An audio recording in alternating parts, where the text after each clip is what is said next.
That's a lot of change. And yet, some things are constant. Some things are never changing. 5 years. 5 years. I am not going to point fingers or name names, but I see a lot of friends out there who are just as hungover from a night of karaoke as you were 5 years ago. Now look, I know there was some controversy about being in Arizona, and it's not because it is hot enough out there to melt your flip-flops. But I want to start right off the bat, before we get any further in this, as loud as I can. No ifs, no ands, no buts. Arizona's SB 1070 is a stupid law. It is stupid, it is racist, it is unconstitutional, and it should be struck down.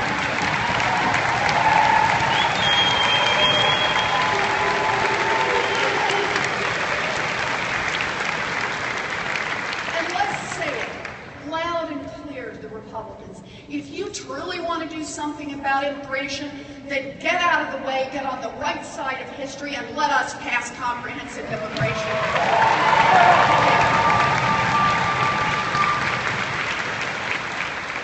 Now, last year I came to Netroots to talk about what we believe in. Immigration reform was high on that list, along with equal pay for equal work, along with raising the minimum wage, Social Security, climate change, marriage equality, Wall Street reform. It was a very long list. But if you weren't with us in Detroit, don't worry. Sarah Palin did a fascinating line-by-line analysis of the whole thing on YouTube. Deep. But look, no matter who wants to make fun, yes, we do talk about our beliefs. We talk about our values. We talk about what it means to be a progressive, because these are the things that define what we're fighting for.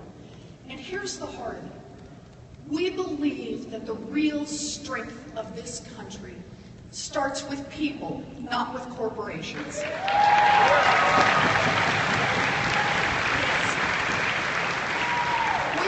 The economy grows when hardworking families have a chance to improve their lives. We believe that the country gets stronger when we invest in helping people succeed. Our lives improve when we reach out to our neighbors. We're tired of a game that is rigged for the rich and the powerful. For progressives, it's all about a fighting chance, not just for some of us, but for all of us. That's what we are.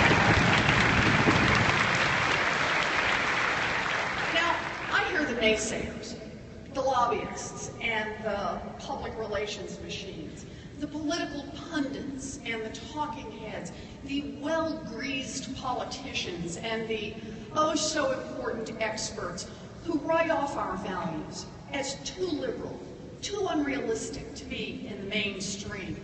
They've spent millions of hours and billions of dollars to help create an insider Washington, a Washington where everything works wonderfully for those with money and power. They have built the ultimate cozy, comfy game that is rigged for the insiders.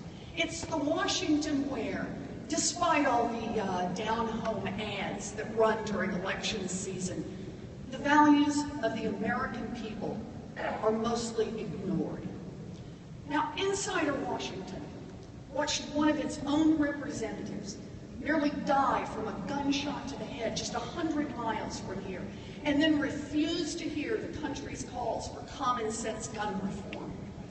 Insider Washington worries that we've been too tough on Wall Street, while the American people know that banksters who broke our economy belong in jail.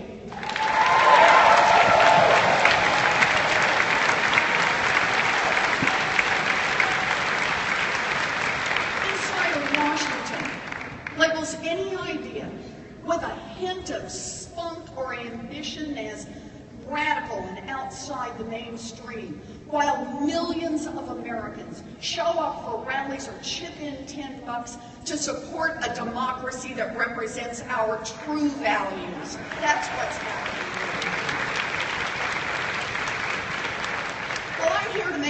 announcement to Insider Washington. America is far more progressive than you are. Yeah. When it comes to the economy, when it comes to building a future, Americans across this country know the direction we should head. And if we give them a chance, they're ready to go there. So I wanted to start this morning by saying, let's look at some facts. I want to put some facts, and we can post the numbers in the footnotes later. But look at the facts about America. Last November, when Democrats across the country had a truly terrible day, four Republican states voted to raise their minimum wage. In South Dakota, 55% of voters supported a minimum wage increase. In Nebraska, 59%. In Arkansas, 66%. And in Alaska, 69%. And that shouldn't surprise anyone. 70% of Americans across this country support an increase in the federal minimum wage to at least $10.10 an hour. Now, Republicans may vote to keep workers in poverty, but on minimum wage, the American people are progressives.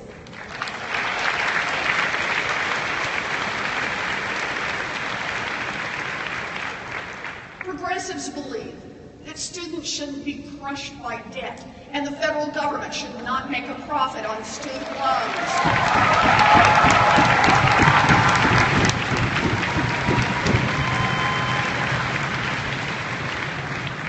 And so do 73% of Americans. Beltway Republicans may vote to stomp on people who are deep in debt, but on student loans, the American people are progressives, and to them, debt-free college sounds pretty darn good. Yeah.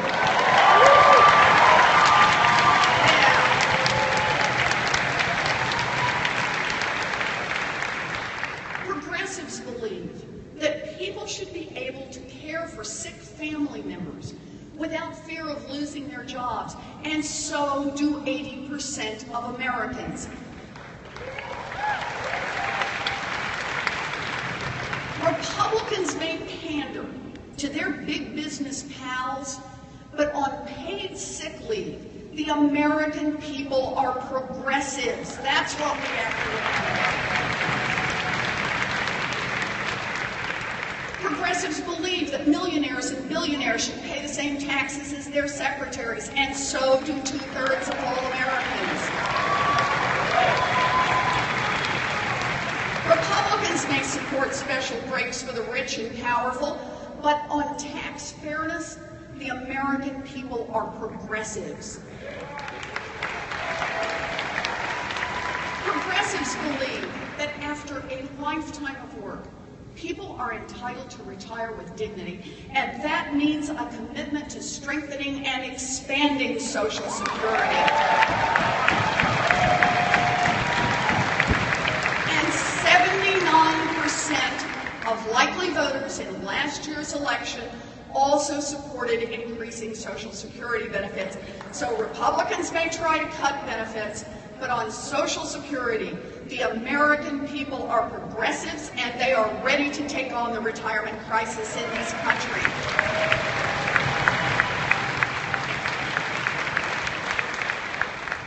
Progressives believe in trade, but not the kind written behind closed doors by corporate lawyers that leave American workers eating dirt. And nearly 2/3 of Americans favor some sort of trade restrictions. More than half oppose fast-tracking trade deals. Republicans and some Democrats may want to make it easier for multinational corporations to ship jobs overseas, but on trade, the American people are progressives.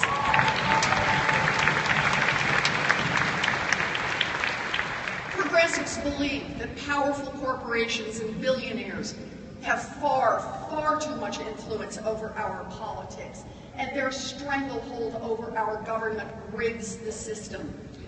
Nearly 3/4 of America agrees. Now, Republicans may cozy up to their billionaire sugar daddies, But on campaign finance and Washington reform, the American people are progressives.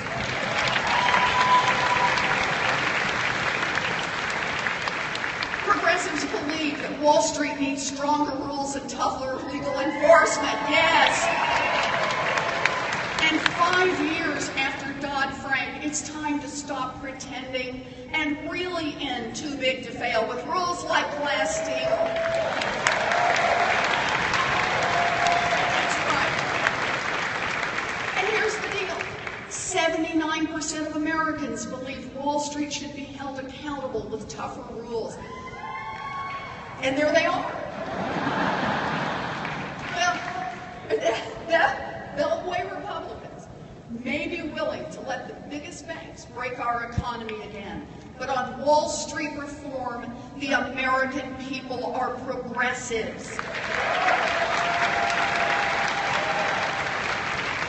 I want to make one more point, one more very important point. Progressives believe that it shouldn't take a revolution on YouTube to drive a revolution in law enforcement. It shouldn't take a hurricane in New Orleans or a massacre in Charleston for Americans to wake up to what is happening, what is still happening to people of color in this country.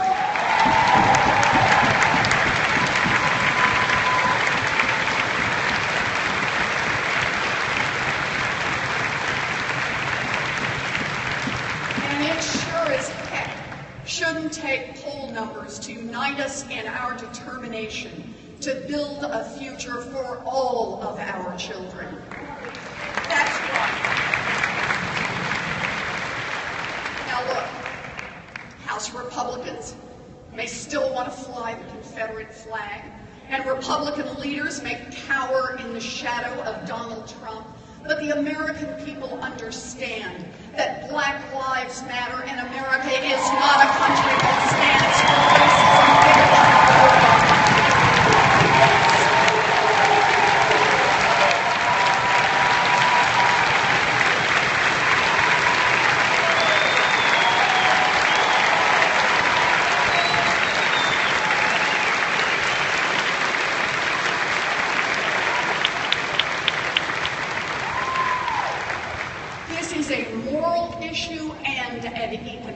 issue, to build an economy that creates real opportunity, that doesn't lock up millions of our fellow human beings behind bars, and that uses the talents of all our people. America must prove that on equality and justice, the American people are progressives.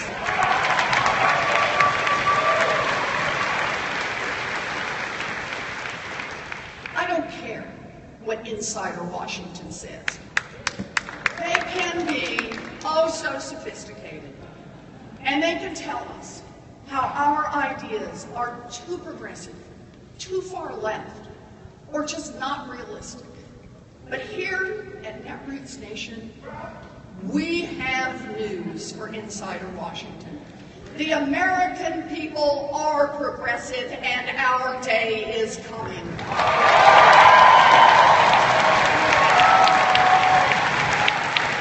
Our values are America's values, and America's values are progressive values.